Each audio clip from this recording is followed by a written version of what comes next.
Coming up on R&B Reviews, a familiar vampire story rises from the dead. I will review this take on the vampire story of Nosferatu.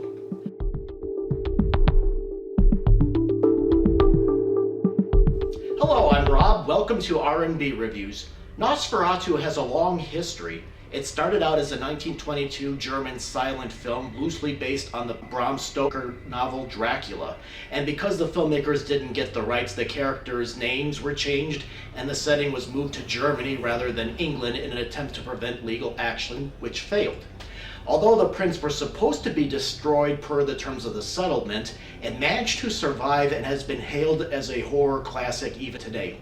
And Werner Herzog made his own version in 1979 with Klaus Kinski, but of course, in his version, he restored the original characters' names.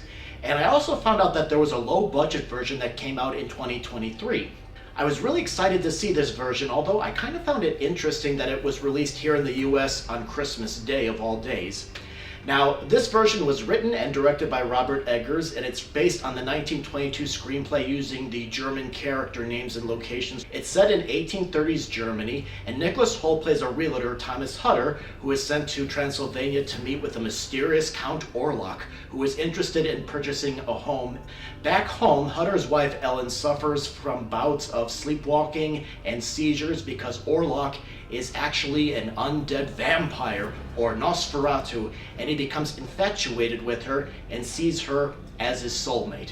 I read Eggers went back to European folklore when he was writing this screenplay, and as a result, it brings up many new elements since other vampire movies tend to take almost the same things from each other. While the movie does have many new things, it does have references to the 1922 film, including the use of studio logos that look like silent era design cards. I really like the look of this movie so much. The great use of shadows and the moody photography. I like the color palette used for the scenes and locations, like cold colors for scenes in winter, and the limited lighting for indoor scenes like at the inn in Transylvania, the dark castle. Even the details of the costumes, people like the villagers in Transylvania and locations. I feel like I was there in that time period and being part of the story. I also like the camera use of sort of floating towards castles, hallways, and into rooms added to the mood. The music was suspenseful, and I found the characters here to be very interesting. Lily Rose Depp plays Ellen, and I thought she was terrific in what must have been a very challenging role of the melancholy Ellen. When her character gets sort of possessed by Orlok, she twists and shakes her body and limbs, and since the character has a traumatic background, I thought she did a great job of changing her moods and bringing intensity, sometimes in the same scene. Aaron Taylor Johnson and Emma Corrin, who I later recognized from the Deadpool movies, play Thomas's friends who take Ellen in while he's away. And Bill Skarsgård, I thought, made a great threatening, evil Count Orlok. And I like that the filmmakers went in a different direction with the look of the character. I also like that early on we don't clearly see him, or he's merely in the shadows, so that we can feel his presence, like how the characters feel his presence when he's not there. Nicholas Hoult was great as the frightened yet determined Thomas. Willem Dafoe I thought was terrific as Von Franz. And the movie, it's definitely slower pace, which can get some getting used to, especially with the 2-hour plus running time. And sometimes I did feel like it did get bogged down a little bit for me here and there.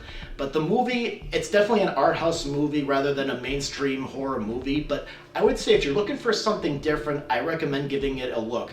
And I would definitely say, yes, it's got a slower pace, but the look of the movie and the acting I thought was terrific. And I think it's definitely worth seeing on the big screen. I give it 4 stars.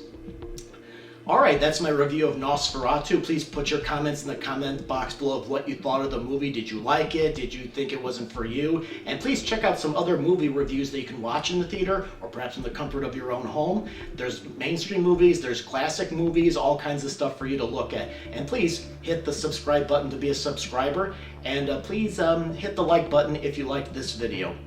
Thank you very much for watching.